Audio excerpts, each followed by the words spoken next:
the topic human resource. What does human resource do, and what are the functions of human resources?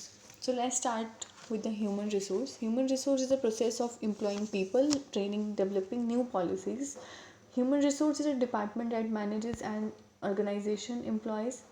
The purpose of human resource is to manage the employee life cycle. Human resource uh, is the practice of managing people to achieve better performance. For example, if you hire people into a business, you are looking for people who fit the company culture, as they will be happier, stay longer, and be more productive than people who won't fit in the company culture. So, human resource is a branch of business or a company that focuses on employee services.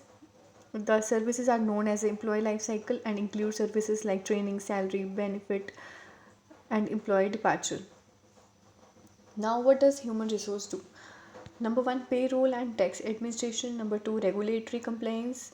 Number third, conduct disciplinary actions. Number four, onboarding and new hire orientations.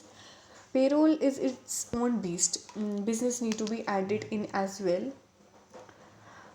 Payroll plays a critical role in the HR department of every company. They are responsible for ensuring that employees within the organization are getting paid accurately and punctuality.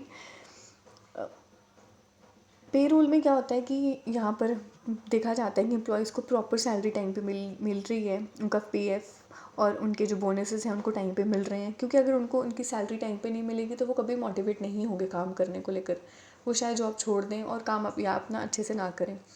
Second option, regulatory compliance. HR should do changes to employment regulations and develop new strategies to protect the business from penalties. हमें अपनी company organisation में new rules बनाने चाहिए ताकि हमारी company को हमेशा profit रहे, लॉस में ना जाए. अगर हम वही सेम रूल काफ़ी ईयर से चला रहे हैं और हमें लग रहा है कि हमारी ऑर्गेनाइजेशन को प्रॉफिट नहीं हो रहा है, तो हमें न्यू रेगुलेशंस बनाने चाहिए. Number third, conduct disciplinary actions. For example, if a company notices that a particular employee is routinely late and continue being late even after the employee has received several warning, HR could step in and investigate the reason.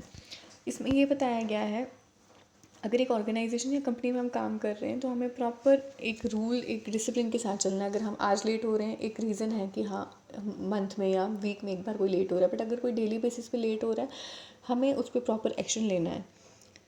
Number four, onboarding and new hire orientations. HR professionals have to make new hires feel welcome and give them the tool they need to succeed. हमें new staff hire करना चाहिए जो हमारे काम को लेकर fit रहे.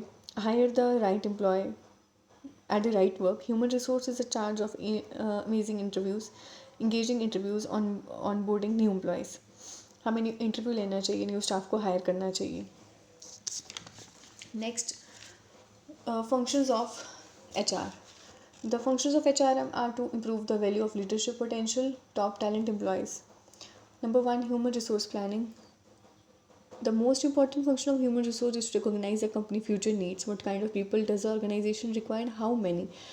हमें ऑर्गेनाइजेशन की नीड के हिसाब से चलना है कि हमारी कंपनी में कितने एम्प्लॉयज़ की नीड है और कौन से काम में कौन सा पर्सन फिट है.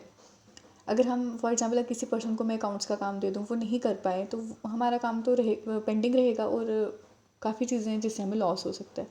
Second, performance management. It is an essential function of human resource management where employees are engage encouraged to give the best effort and produce high quality work. इसमें क्या है, जो एम्प्लॉय है वो अपना बेस्ट देता है ताकि वो अच्छा काम करे. Number third, learning and development. It establishes a year-round communication system between managers and employees. It is very necessary for the company to reach its strategic goals. Communication gap कभी नहीं आना चाहिए एक एम्प्लॉय के बीच में और उसके सीनियर के बीच में. ये बहुत ही नेसेसरी फॉर द कंपनी कि हम अपने गोल तक पहुँचें. Number four, rewards and recognition. It includes mission, vision, and core values. Employee rewards and recognition programs are not only an excellent way to treat people, but they can also do a powerful tool. Treating your employees well and holding good relations with them will not only produce business but also serve an effective strategy in future. Number five, compensation and benefits. This is yet again another main function of human resource management. refers to the pay or salary, and it encourages employees to perform at their highest level by providing benefits based on their action and performance. अगर एक employ अच्छा काम कर रहा है, उसको time to time compensation भी मिलनी चाहिए, उसको बोनस भी मिलना चाहिए, ताकि वो थोड़ा मोटिवेट रहे काम को लेकर. अगर उसको टाइम टू टाइम उसकी सैलरी नहीं मिलेगी तो वो कभी मोटिवेटेड नहीं रहेगा और उससे हमारी कंपनी को फ़र्क पड़ता है. This was all about human resource. I hope आपको ये टॉपिक समझ आया हो. अगर आपको ये टॉपिक समझ नहीं आया है तो प्लीज़ कमेंट सेक्शन में ज़रूर पूछिएगा, and like share and subscribe ज़रूर करें. मिलते हैं अगले वीडियो पर. Bye guys.